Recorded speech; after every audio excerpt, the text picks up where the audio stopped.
So back to like when we did in the first presentation, this concept of the serpent in the garden that has at least come down to us through the Bible. This concept of Adam and Eve being visited by a serpent. Now the interesting thing is that as this Adamic race was slaving away, with no trade unions and no extra time and anything like that, overtime, working for their hidden masters, these Atlanteans, this became known to the sons of the serpent who were living on Lemuria, because they were probably keeping tabs, watching what their forefathers were doing. And they then had this predicament, didn't they? Because they said, look, we got free from these masters. We're doing all right over here with our high civilization and great culture. But they've created a second race, but they've used also the human DNA. So in a way, aren't they our cousins? Right? Aren't the humans, the Adamic race, now cousins to us? But they're in a dumbed down state. So they said, we're in a bit of a predicament. What would happen if we went back in surreptitiously to Eden, into Atlantis, and told them that, and tried to get them to come with us? And that is exactly what happened. The serpent entered into the garden and discoursed with the Adamic race. But the stories of the ancient legends say that the Adams, the male ones, didn't kind of get it.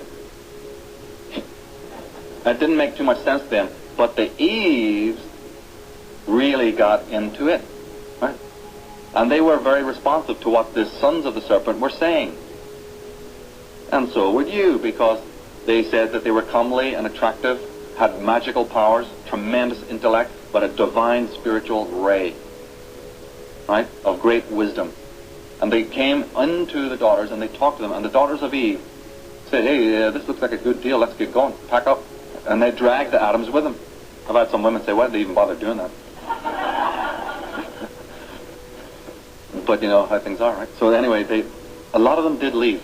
To cut a long story short, because the Eves understood this concept, somehow they started to exit. Again, maybe not all, right? But enough of a large contingency exited with the sons of the serpent. And the sons of the serpent said to them, know ye not your gods? What we can do, you can do also and more.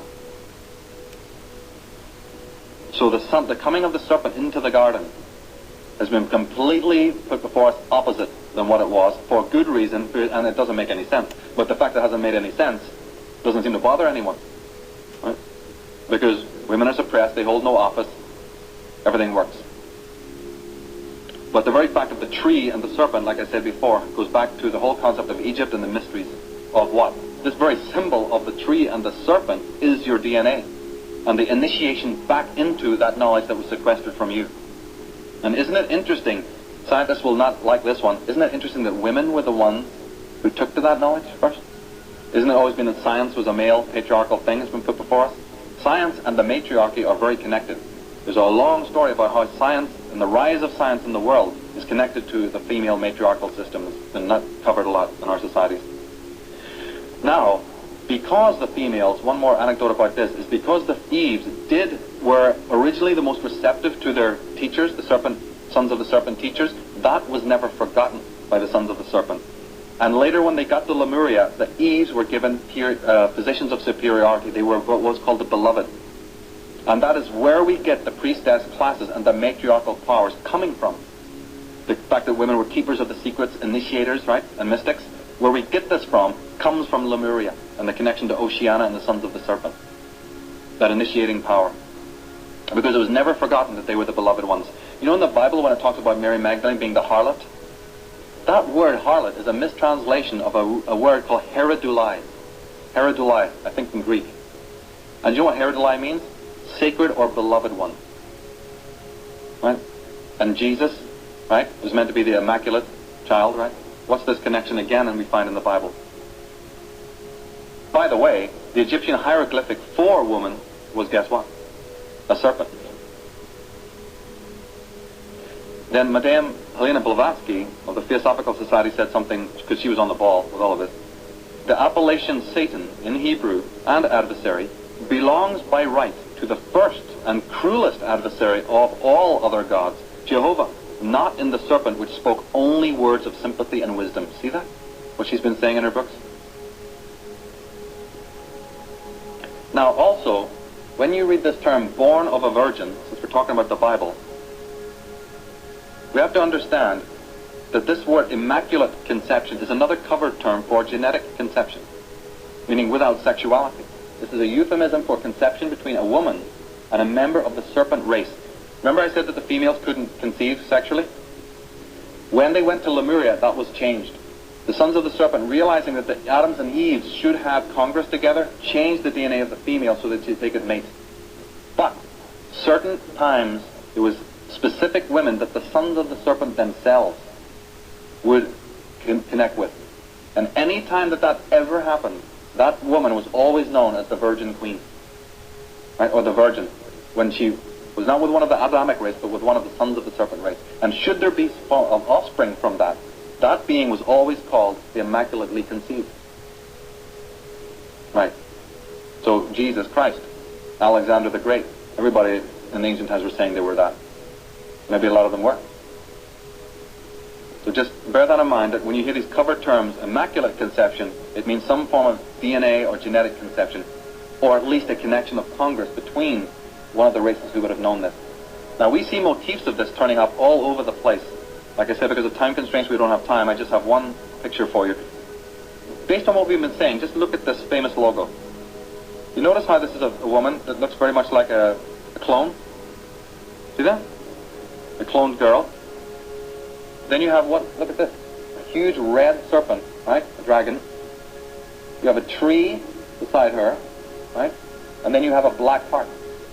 And then you have the term of the company, Virgin Atlantic. Atlantic comes from where? The Virgins of Atlantis. Find out who Richard Branson really is and who he really works for. These rags to riches tales have been put in front of us. We've got to start seeing through a lot of this stuff. Talking about the Bible, blood and seed is, again, anytime that you hear the blood of Abraham or Jacob's seed, we just replace it with this word and things will start to make sense. Right? These terms are used a lot. The seed of Job, and all of this. And what's going to happen to the seed of Israel and all of these things. These are cover terms for something else. In fact, you have this prohibition in the Bible, thou shalt not lie with the beasts. That does not relate to actual bestiality, because what the hell, what's that, right? But to congress with the serpents. You see how much sense it makes now? Right? The beast, this is a cover word. Thou shalt not lie with the beasts.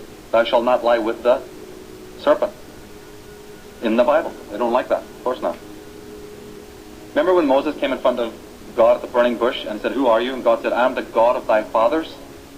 And it's never been properly explained. Fucking God of whose fathers? His fathers? It's another meaning. Yes, God of your fathers, all right. The sons of the serpent were the fathers of the high earth cultures. But their so-called their fathers referred to here were the alien masters of Atlantis, later in situ in the Middle East. So when God Jehovah is relating to Moses saying, I'm the God of thy fathers, understand what he was talking about there. Circumcision, another wonderful invention of our modern age. When the foreskin is removed, the foreskin is the remnant, is it not, of the real proto-human DNA. The ritual of its removal is therefore, is said to be a divine edict, was to dehumanize and align one with the gods. It is the mark of our servitude. Because obviously a man needs a foreskin, right? Homo sapien probably had it. Don't you see then what the removal of it means? It's a ritual.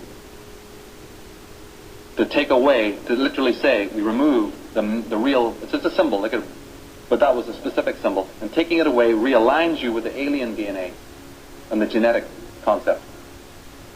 To remind you that this is the mark of your servitude, that you serve the serpent. That's why you get it done in a hospital. That's why it's done under the caduceus. So Commons Beaumont, one of the great writers on this subject, a genius. For God's sake, this man, I don't understand how his works are not the rave all over the world. They're so suppressed. He said the history of the Old Testament is the history